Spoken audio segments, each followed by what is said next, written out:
You know, it's funny when you start a series and then you keep going with it for a long period of time, you'll soon start to see how an audience will grow with it and how they'll react to certain segments of it. Since starting Jujutsu Kaisen, it has grown overwhelming with its audience numbers and how much people love it. But now that we're in the final stretch and actually seeing this final battle between Sukuna and all the sorcerers, we've seen quite a bit of hostility, disappointment, excitement, joy, anger, you name it. We've seen a lot of it flying around, but there does seem to be some growing consistency in how people are reacting to this. Namely, that a lot of people are wondering how the sorcerers will beat, obviously, Sukuna. And because they're wondering that, there's the big question of, will Sukuna actually win? And, that's not an unvalid question, because unlike a lot of other offers, Gege helped usher in the era of Dark Shonen. The only other, one that really preceded this were ones like Tokyo Ghoul and Attack on Titan, and those obviously were in a different manga magazine. For Shonen, though, it was really Jujutsu Kaisen was the first. And you do have to question, being a darker manga, does that guarantee you a happy or even satisfying ending? And I'd say not necessarily, but let's address why so many people think that the sorcerers can't beat Riem and Sukuna, and that real reason is Gojo was wrong. Gojo has consistently been wrong, and Gojo being wrong is going to continue being an issue for the series long after his death. Now, I am more than well aware to know that many of you who will watch this are instantly going to have a very strong reaction to me saying that Gojo was wrong, and let me just tell you, I get why. For the longest time, Gojo was hyped up as the definitive sorcerer, with everything from his six eyes granting him such information to the limitless being a nearly unbeatable technique. I get it, but here's the thing. He was wrong. He was consistently wrong throughout the series, and we have to take that into account when we talk about why people are arguing whether the modern day sorcerers can actually beat Sukuna or not. Because, let's be frankly honest, he doesn't have a great track record. So, when it comes to why people think the sorcerers can beat, Sukuna, it really comes down to, they think because Gojo said it, that all of them have the potential to rise to Gojo's level, and they can overwhelm Sukuna. Probably not. The reason this has become such an argument is many people think, well, the way that they will beat Sukuna is with a last-ditch effort, usually like a Deus Ex Machina or some artifact or object they're going to get a hold of, or somebody will suddenly and spontaneously develop a power. And yes, that is how they will beat him. There will be no consistent character growth to it. There will be nothing like that. I do think that the wearing battle will have played a role, but then again, considering the wearing battle has weared down on me because it's been months and months of this, and Jujutsu Kaisen battles are traditionally known for how short and action-packed they are, I'm not sure that's a compliment. So, because of that, it's pretty easy to see that people are relying on, well, we don't want that to happen. We don't want it to be sudden, a burst of just, well, something random happened and that's how it happened. It has to be consistent. It has to be ordained. But it isn't. Because people rely on Gojo's predictions for that. And here's the unsettling factor. Gojo was wrong about Geto. Gojo never saw the possibility that Geto could be a bad guy. He completely missed it. He missed his sinking into depression. He missed everything about that. And considering he's supposed to be near omniscient, that's not a great sign. But we do see it consistently again and again and again. We see it probably most with Megumi. Now, I have made a video before about why I think Megumi could be much stronger than he is.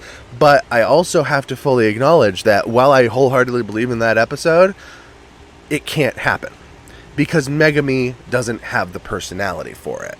I think somebody like Gojo, who omnisciently thinks he's a god, somebody like Sukuna, who thinks that they are a god, not really immortal, can do something like that. But for the vast majority of real people, because Jujutsu Kaisen does draw on more real sense of writing when it comes to writing its characters, they're not going to have that. They're not going to have that, insane sense of self-appreciation that you need to genuinely believe you're a god. And because of that, they can't rise to that level of special grade. And that's across the board. I think the person who probably is closest to that, what Gojo was talking about, is probably Hikari. Hikari very much does not view himself, I think, as a regular person. I don't think he has the god complex that Gojo did or Sukuna does, but I think that he views himself as more than a person, which is, probably more like Geto's level of, I'm superior in some way. Not, to other people inherently, I'm just better. And I do think that plays a role in why he's so strong. But across the board, I think the one that hyped this up the most was Megumi. And, it really got hyped up with that scene where Gojo says, well, a long time ago, the head of the Zenin clan fought with the head of the Gojo clan. The Gojo clan was a Six Eyes user like me, and he was a Ten Shadows technique user, and he beat him. The problem with that story is Gojo's lying. He didn't beat him. I think Megumi is correct. It was a dual death. And they say that both of the sorcerers died. Basically, the Six Eyes user killed the Zenin clan user, but the Zenin clan user at the last moment threw out Maharaga out of spite. And that was it. That was the ending of that battle. So, if this was reframed in a way that somebody could, in any battle, throw out the Maharaga as a last minute, screw you, then yes, that technically qualifies. But that's not really what Gojo meant, but unfortunately, he was wrong. And so we have to take that into account with everybody else. Does that mean that, like, for example, Yuji, he was incorrect about? Maybe. I think Yuji is very strong. He's, I think it's very funny that now we're going into, at the time of writing and recording this, we're going into the fight with Kusakabe versus Sukuna, unless Kusakabe runs away, which I'm kind of hoping he does, but that's besides the point. With Yuji, he's often compared to Kusakabe, being so strong, especially so young, and without an inherited technique. And because he doesn't have an inherited technique and he's compared to Kusakabe, I think there's a good chance that if Kusakabe does fight, and we have seen him fight a couple times, quite to some impressive degree, Yuji can develop some great skill. That having been said, Gojo was saying that he was going to develop Sukuna's technique. That's not happening. The only way that is happening is in the last, 5 chapters of this fight, because that is the end of the fight, and I'm sorry, that is a Deus Ex Machina. He didn't work on it, he hasn't presented it, he hasn't grown with it. That's a Deus Ex Machina. That's not the character growing stronger, that's the writer needing to wrap up the fight. And we kind of see that, even with characters that Gojo didn't really praise all that much, but he kept an eye on because I think he saw potential in them, the chief among them being Maki. Now, truth be told, I thought Maki was going to play a much larger role in this fight, because the thing that they didn't have in the Heian era was a person with a heavenly restriction. I thought that was going to be the definitive, and, well, not end of this fight, but I thought she was going to play a much larger role. To my disappointment, she has not yet, and from the way Sukuna just punted her, I'm going to say she probably won't. But that is a problem. Now, I will also say that another aspect in which Gojo has been consistently wrong, and it's kind of funny because it has led to so many deaths in this particular fight, is he was wrong on trying to reclaim Megumi. I know that was a big goal for everyone, so Gojo can't hold that alone, and this will get its own video because it really should deserve it in terms of strategy, but I can't stress this enough. So much of this fight was built around these characters not going all out against Sukuna. You have to remember that too. Even though they all have fought Sukuna, they're not trying to kill him. They're trying to save Megumi. That's the problem. Megumi doesn't want to be saved. Because of that, that is a wasted amount of effort that they have, I think that, like Yuta, for example, another character that Gojo has said could, raise to his level, not quite. His battle against Sukuna did not come even close to the length of Gojo's versus his. But, yeah, Megumi does not want to be saved. And because of that, Yuta wasted Jacob's Ladder. I'm sure he could get a chance again, provided, Shoko could stick him back together using reverse curse technique, but that's kind of not really the point, because at this point we haven't even established whether we've changed the priority yet from trying to save Megumi, who doesn't want to be saved, to actually killing Sukuna. I think if they had tried to kill Sukuna outright, Gojo could have done it. I absolutely believe that, because of how long Maharaga, even with that bullshit excuse of adaptation took, he still could have killed him.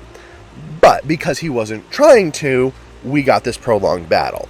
So once again, so much of this comes down to the hype that people attribute to Gojo's, prophetic vision, and his vision is wrong so much of the time. So however this turns out, it's important to take into stride that I think it was deliberate. Don't get me wrong, I don't think that was a writing mistake on Gege's part.